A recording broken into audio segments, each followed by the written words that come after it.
Ito nga, may pupuntahan kami mahalagang importante. Kaya naman, paalam sa bahay ni Kuya. Sabi nga ni Kuya, pa daw magdadrive, pero sabi ko, siya na lang kasi baka hindi kami makauwi. Hehehe.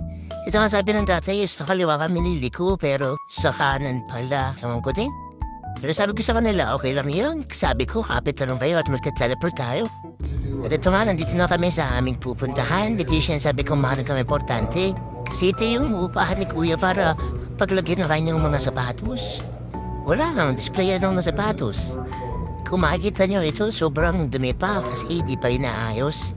Kaya narito kami para pag-usapan kung ano mga dapat gawin at mapaganda ito. Kaya naman abangan nyo pagkatapos nitong gawin, papakita ko sa inyo at magagawa ulit tayo ng video para naman ma-invite ko kayo sa sapatos ng Kuya.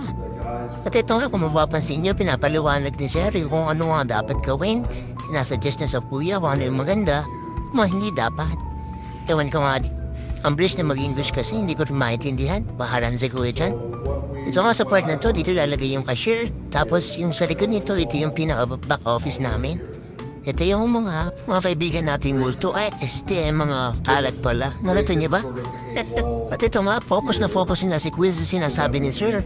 Pero sabi niya sa akin, nabutan ko daw siya ng tissue. Ito naman yung part ng stock room namin. At yung mas malaking stock room na dun sa kabila, hindi ko lang nakuhanan ng video. Tapos ito makikita mo sa kabila, ito yung magiging CR, ang dumi pa. At ito nga, na-explain na ni Kuya Razor kung yung mga gusto niyang gawin, mga plano niya. Tapos dito sa site na to, ito daw magiging Hall of Fame ni Jordan at ni Kobe. At ayun nga, tapos na kami sa pag-uusap kay Sir at nadumugo ang ilong ni Kuya, hindi na namin nabidyohan. Kaya nandito na agad kami pa uwi kasi inabot na kami ng gabi. At ito nga sabi nga ng tatay, nagugutom na siya. Ito nga pinapakita niya sa Kuya kung saan kami pwedeng kumain.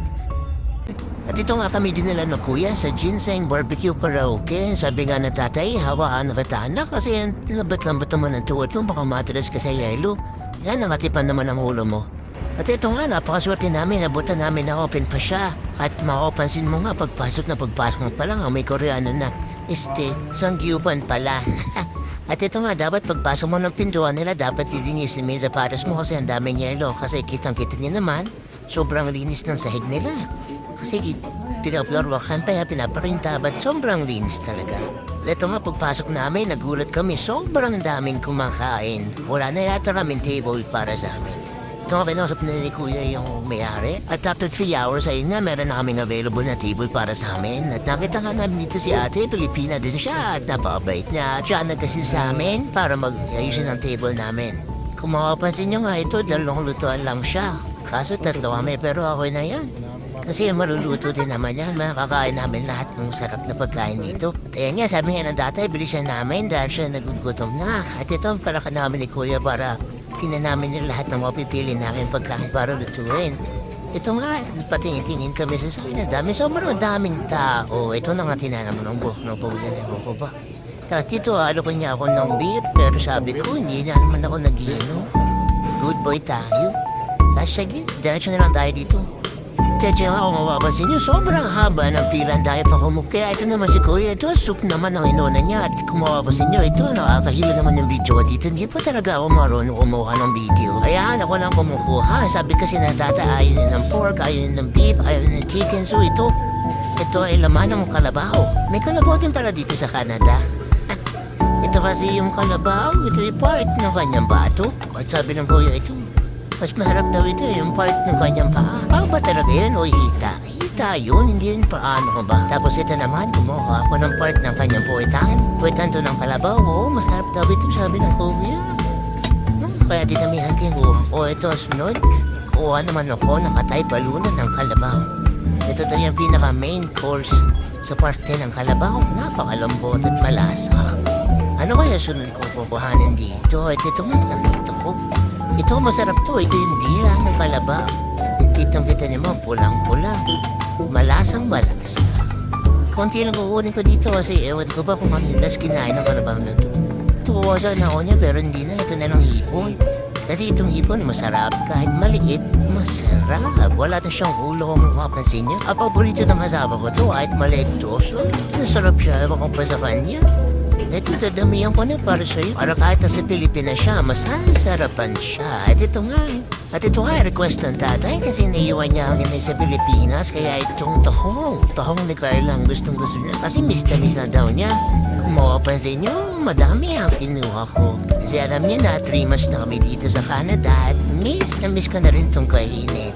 Ito nga diretso ako dito sa mga jalapeno, bawang, at ito fresh from diaper ng bata. Ito nga sabi niya na kuya siya naman videohan ko kasi madami siyang kukunin. Ito di layo ng kalabaw kuya, ang dami mo naman kinuha. Sigurado ko ba maubos natin yan? Yan pa, sa lampak na. At ito binalikan ko talaga, hindi ko marinig mo. Fresh from diaper ng bata. So ito na nga yung nakuha namin. May rice pa palang kinuha si kuya. Ang dami-dami, maubos kaya namin to. Ito nga tatay, nagsisimula na siya magluto. Tama-tama, gutom na sa kami. At sabi ko nga sa tatay, dati nilalagyan pa yan ng olive oil para hindi dumikit sa pan. Ito nga, disling ha, tumuhusok. Sobrang sarap. Tumalo na nga rin ako sa pagluluto sa tatay kasi ang dami-dami nito. Ewan ko pa. Maubos kaya namin to kasi pag hindi ito naubos, babayaran namin. Mga baliktad-baliktad lang tayo kasi para hindi siya masulit. Wala kayo may makatosa kasi yung tahong ni Carla kinuha lahat ng tatay. Talagang miss na niyang kainin yan. Ito ako makapasin niyo kumuha pa pala si kuya ng mga damo. Damo yan sa may Batangas. Tinanong pa dito sa Canada. Ewan ko. But ito nga sa part na to, sabi ng tatay, bidyohan ko daw siya habang nagluluto. What ko sa kanya, hindi na malaman kung ano yung dadambutin niya. Kung yung bandila ng baka o yung garing sa batok ng baka. Kalabaw pala yun. Oo nga, kalabaw yun mga katusa. At ito na, baka pang main event natin, may katapstick tayo para sabihin naman na iba, social tayo dito sa Canada. Pero joke lang yun. At nga mabuhay yung malanga dito tayo sa maliit at manipis. Sa try natin. Ayun, pumaltog, buhay po pala. Ayoko na nga yan. Ito, gagap na nga tayo ng tong. Lalagay natin sa damo. Damo na kulay green na yan. Sarap.